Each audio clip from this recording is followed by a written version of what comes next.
What's up, guys? It's Austin from Yu-Gi-Oh! Theory, and today I have a deck profile for you for my World Chalice. This is more of a budget kind of build, but before we get into that, everyone who entered the giveaway, don't worry, I haven't forgotten about you. It's just I forgot that this weekend was Memorial Day, and I forgot that I had a bunch of family things planned, and I just did not have time to make the video to announce the winners. That will be coming out tomorrow. Today's Tuesday, by the way, like 2 o'clock in the morning. So it'll probably be coming out like Tuesday late or early Wednesday. So be on the lookout for that. But I am really sorry about how late it's been. I apologize, but it has given some other people a chance to enter, so it's not all bad. Maybe for those who are trying to win it, because it makes it less likely that you will win it. But I do want people to have a chance to win the cards I'm giving away. So I enjoy it. But nevertheless, let's get right into the deck profile. So, like I said, this is more of a budget version. I can't afford, like, Brilliant Fusion and stuff. I probably could, but I just don't really want to. I'm stingy like that. But I feel like Double Summon's a good enough replacement for now until I can get Brilliant Fusion. And I probably will be running Brilliant Fusion then. So, just as a disclaimer, I don't have Brilliant Fusion. So, if you're looking for Brilliant Fusion, go ahead and click away. Or not. It'd be nice if you stayed. But a lot of people are like that. Nevertheless, first you run 3 Lee. It's probably the best World Chalice monster. You normal summon it, and then, or you normal or special summon it actually, and then you just add a World Chalice monster from your deck to your hand. And then it has a graveyard effect where you can send a card you control, like on the field, like a monster on the field or in your hand, to the graveyard to add it to your hand. So it recycles itself. And it's just all around like a really good card. And you can activate Transmodify on it and summon out the Venus, and that's like the main reason you run it too. Next you run 3 World Legacy World Chalice. This is the second best monster. If it's tribute summoned, when it leaves the field, you can special summon 2 World Legacy monsters from your deck. And then it has like it's kind of a stunning type of effect where if a monster of the extra deck is summoned, you can tribute this to, I think, negate it. I'm not exactly sure. I hardly ever use that effect, but it is good to know that you can do that. Next, this is a little controversial. I run 3 Guard Dragon just because I like seeing a lot of World Chalice monsters in my opening hand, and I'd rather it be an effect one than a just normal monster, because the effects, you know, a lot of times, a lot of the higher level Link monsters require effect monsters, like for instance Borreload, 3+ effect monsters. So that doesn't mean I have to turn one of the normal monsters into like a Link Spider or something like that. I'd rather just to be able to go ahead and just use this as one of the effect monsters. And its graveyard effect is really good. You can banish it to special summon a normal monster from your graveyard. And then its discarding effect to protect a Link monster from being destroyed is pretty good too. I would just rather see it than a normal World Chalice monster, and that's just the reason I run it. Next, I run 3 Beckoned, because it's the best normal monster to draw. And that's about it, because, you know, 1800 attack's not bad. And like I said, I like seeing a lot of World Chalice monsters in my opening hand, so my ratios might be a little different than other people's, but these are just the ratios that I like playing them at. Next, I run 2 Chosen, because he's not as good to draw, and I run 2 of him because I run E-Telly, so it works with E-Telly, because he's a level 3 Psychic, so just a really easy summon. And he comes in handy if you draw multiples anyway, just because, like, even if you draw both of them, which I have before, you still end up summoning them off of World Chalice effects, so it doesn't really matter. You'd rather them be effect monsters, but it being a normal monster doesn't hurt. And it also works for unexpected die, so it doesn't hurt to have a few in the deck.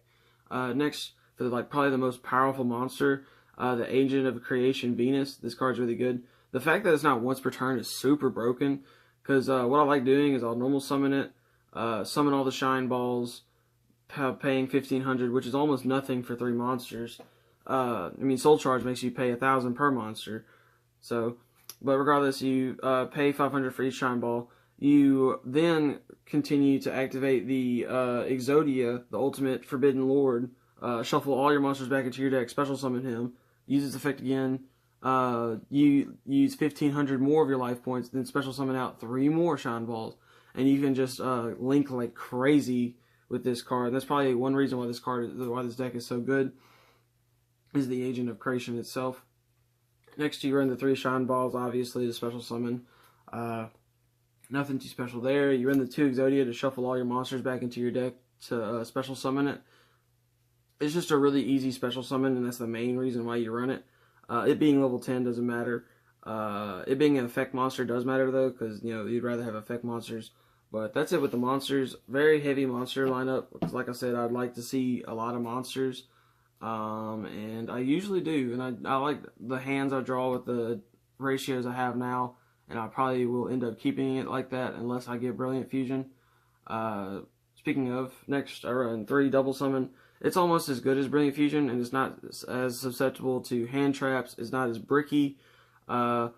A lot of people honestly consider just running this over Brilliant Fusion because 1 is cheaper, 2 it's more likely to go through because you can't hit it with like Ghost Ogre, 3 it's less like bricky because you got to run the 3 instant fusion, the at least 1 garnet, and then something to send off of it, which you send Lee usually because it's a light, or not, well yeah Lee, so it's not like that bricky in this deck, but and it's just, honestly, I don't know. I just like it a little better, honestly. And I might even keep running this just because.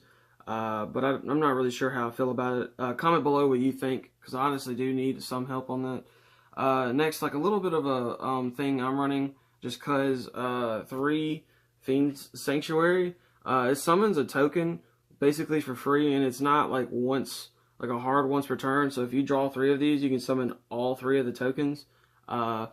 And it's just really good, honestly. It comes in clutch a lot. The bad thing is if you just like draw like all 3 of them, which almost never happens. I mean, I'm just making up a scenario.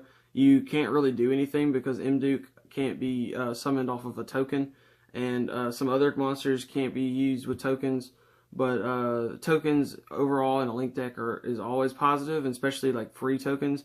And a lot of people miss about this card is you can literally summon the token and then crash into your opponent's monster, and then they deal damage to them because your opponent takes whatever damage that you would take involving battles with the token, and it has 0 attack. So say they have like a I don't know, a Hope Harbinger. You can attack the Hope Harbinger and then deal 3,000 damage to them. And one time I drew 2 of these, and they had like less than 4,000 life points, and they had like a really big board, and I just attacked into some stuff and killed them. So it was really easy. And it's like, it comes in really handy, honestly. And I honestly wouldn't take it out after playing with it so much because it is just so helpful. Next, I run 2 World Legacy Succession. This card is super good. It's basically World Chalice Arm in a spell card, but you don't have to send something. Basically a hard once per turn one-sided monster reborn, because you can special summon anything. It doesn't have to be a link monster. It just has to go to a link monster zone, like something a link monster points to, which almost every deck nowadays is running link to monsters, so it's really just super generic and just really good. Next I run 2 Transmodify. This card is so good in this deck because almost everything is different levels. But the main reason you run it is to just normal summon a Lee, get a search, activate this on the Lee, special summon your Venus, then special summon all your Shine Balls, and just get your link play started from there. What's really lame, and I actually tried doing this once, but I didn't realize a hard once per turn, was trying to recycle it with Griffin to activate it on a different Lee to summon a different Venus after I had already shuffled all the Shine Balls back after linking with it. But it didn't work because it's a hard once per turn, so I couldn't do that. Next I run 2 Unexpected Die. This card comes up a lot because it's just a free special summon pretty much. You have to control the monsters, which isn't that bad because all the other special summon monsters, you can control monsters, like the tokens and that thing right there. You can summon monsters, or you can control monsters while doing it. And it's just really good in general. Next you run 2 Pot of Desires. You run 3 of almost everything, so you don't really mind banishing things. And things you do run 2 of, you don't really mind banishing because you run them mainly as utility anyway, or as like some sort of like fodder or something. But make sure you always do your Venus thing before activating Pot of Desires, unless you just absolutely have a terrible hand that you can't do anything with, because you will end up banishing at least 1 Shine Ball with this, almost guaranteed. Just mathematically, the chances of you banishing at least 1 Shine Ball is pretty high, so I'd watch out for that. I run 1 Emergency Teleport. It comes up a lot, actually, and it's really good whenever I do draw it, because summoning I forgot his name, I think it might be Arm, but I can't remember because the smaller ones have different names. Oh yeah, it's just Chosen. Just summoning Chosen to the World Chalice off of him is just like really good. Even though it is a normal, it doesn't matter. It's still an extra monster on the board in a linked deck. So I only run one of this. I could take this out just because it's not like super good.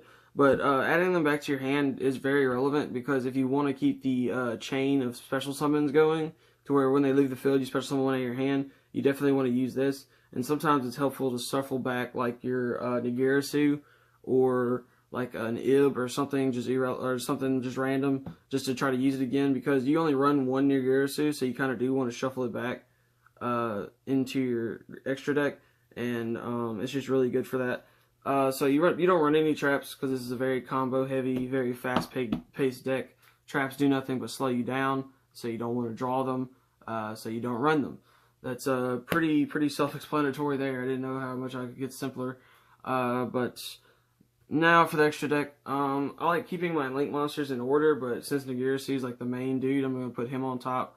So first you just run one Nigirisu. You only need one because you'll probably only ever summon him once per duel. His effect is really good. You can bounce a card you control, and you control straight to the graveyard. I don't think it targets. I'm not sure though.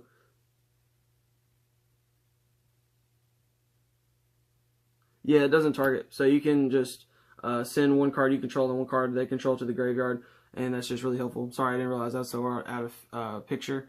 And he is like super pretty. So I mean, it's Nigirisu.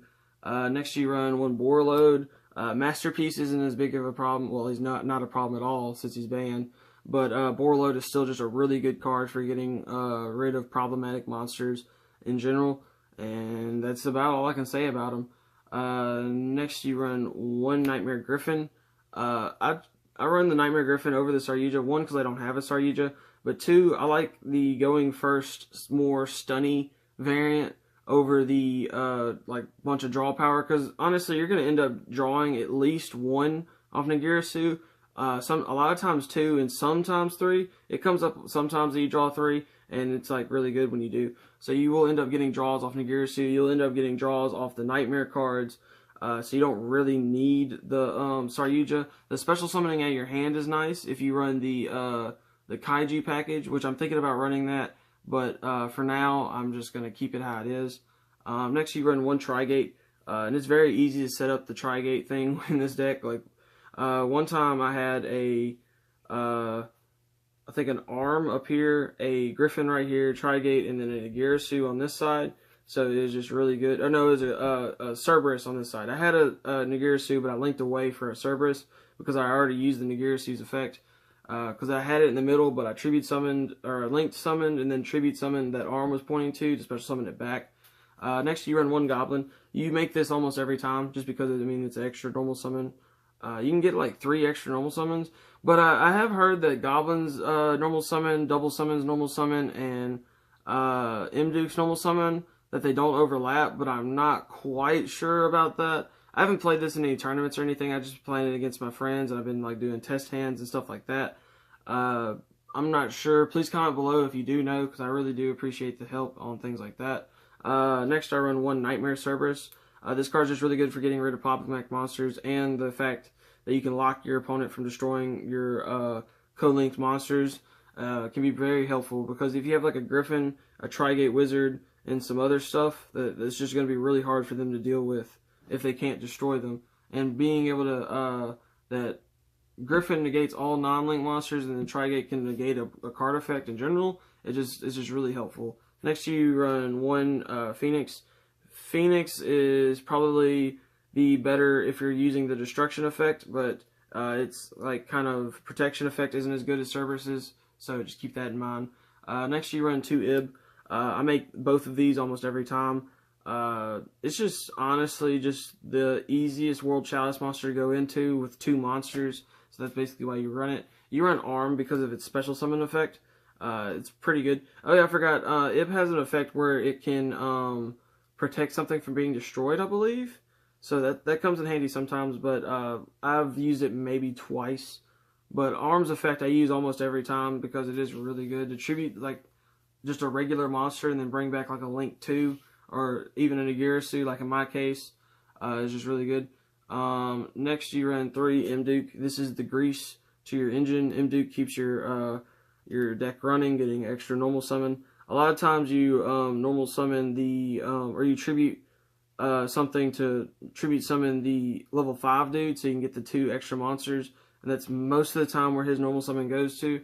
But it goes to other places too. But that's like the main thing. And then you run 1 Link Spider. I was thinking about running 2.